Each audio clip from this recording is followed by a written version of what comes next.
1967 is the year that cemented North Hobart Football Club into football history. John Devine had taken on an enormous challenge as coach, and at only 26 was described by the Mercury as one of the few footballers of his age able to lay claim to a colourful and varied career. Devine had played 7 seasons with Geelong before his appointment at North Hobart, and had played 125 games, 5 finals including the 1963 Premiership, and had spent 6 seasons as the vice-captain. I knew the club had a lot of tradition and had a lot of success over the years, when people like John Leadham and Dasher Eaton and all these fellas had played around the club. So I knew that it was structurally was a very solid club. At the time of his appointment, Devine was renowned as one of the most rugged defenders in the game, and would soon prove to be a determined and dedicated leader that would bring North Hobart to victory. They had a fairly disappointing year the year before. I think they'd only won a couple of games, along the line. So we were starting at a fairly low base. So what we did, we just threw the gates open. I said, listen, anyone that think they can play footy, you come in and have a go, and we'll see if we can pick a good side out of it along the line. And that's what happened. The odds seemed against Devine with his largely inexperienced and youthful side. But as he continued to push them relentlessly, respect for him grew, and so did the level of skill within the team's new players. With 7 first-year recruits and 8 players under the age of 20, Devine had to be a tough and courageous leader. We were very lucky. We unearthed some really great talent in the club, We had a very good tie with the OHA, Old Hobart College over the road here, and people like Jimmy Wright and Dickie Bennett and all these fellas that were around come in and met Michael Hawkins, who become the nucleus of a very fantastic side for the next 5 or 6 years. Immediate success did not come quickly to North Hobart. Devine had been suspended at the end of 1966 and had to remain out of the game until Geelong had played 4 roster games. By the time Devine was able to lead his team, his aim was to take them from the bottom of the ladder to the top. We started off pretty badly. We lost 6 on the trot, and I reckon at some stage I nearly had me cases packed to go back to Melbourne. But we persevered, and the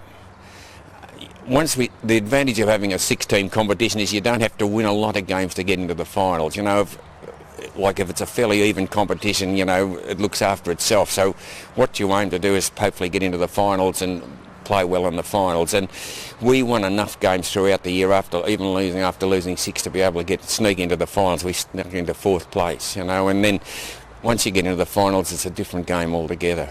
Once in the finals, Devine continued to encourage his teammates with vigour to the dislike of many of their opponents. However, it seemed to work, and suddenly Devine had taken the team from 4th position to the Premiership decider. We beat New Norfolk in the first semi-finals, and it was a kick off the ground by someone that went through a dozen legs and went through for a goal that got us over the line. Of course, we went on and played Clarence in the second semi-final, and once again we weren't selected to win, and Clarence have kicked 8 or 9 goals, 30 behinds. They've had about 40 shots for goal, and we've kicked 12 goals up, and we fell over the line. And all of a sudden we find ourselves playing in the grand final against Glenorchy at that time. It was coached by Bob Parsons, and we got a terrible toweling from them throughout the year. We never looked like getting close to Glenorchy at any stage. They'd beaten us by 40 and 50 and 60 points, and it looked like it could have been the most lopsided grand final of nearly of all time. Glenorchy was the hot favourite to win, and Devine, unsure of his team's status, had told his side to make Glenorchy really earn the win that coach Bobby Parsons had claimed to the crowd was theirs. North Hobart took Devine's words seriously and proved to be a force to be reckoned with. Pretty much at half-time, we were leading well and we were confident and things like that. And I knew that, that they would make a surge eventually because, they'd been a top side for so long, and they'd played so well. But I knew that eventually they would make a challenge, and they did, and they got within about 10 points or 12 points, and I could see it slipping away from us. But we were lucky we just steadied at the moment, and kicked a goal when it was mattered, which was just enough to break their heart. It was a great win for the side. It was a win that we didn't expect. I didn't expect, along the line. So you've got to grab them when they come up because they make up for the ones when you lose, when you think you should win, If you're coaching a side, and we had a young side, and I just felt fantastic to be just part of it, and it was one of the probably nearly the biggest thrill of my footy career, you know, and that includes playing with Geelong in a grand final side. But, you know, this was something special. After celebrating hard and long, North Hobart went on to win the state semi-final against East Launceston. But it was the state final against Wynyard in Burnie that had everybody talking. The goalpost final made headlines and still has everyone intrigued to this day.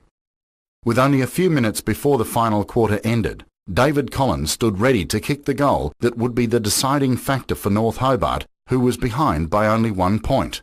What happened next captivated the entire nation. You know, we net desperate. Dickie Collins took that famous mark, and a fellow called John Pilgrim was the umpire at the time, and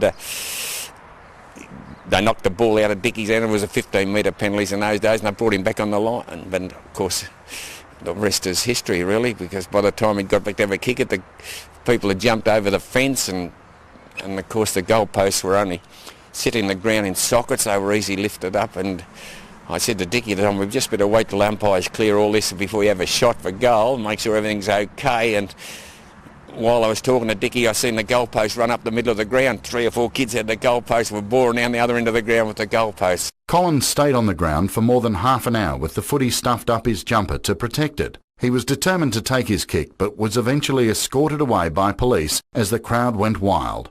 The state final, watched by 8,289 people, was decreed a no match, but to this day is a match that will be remembered forever, and 1967, a year that North Hobart will never forget.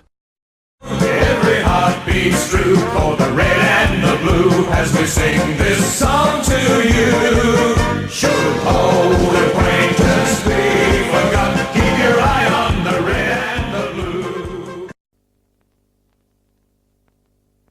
31 minutes gone, and it's North's Premiership for 67.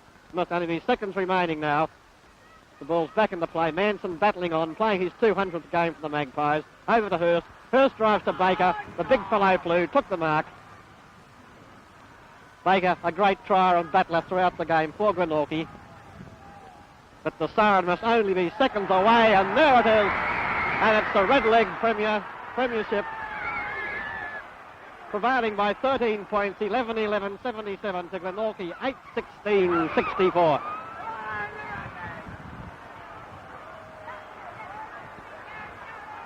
And what a scene now as people, mainly small children, stream across the ground carrying balloons and streamers.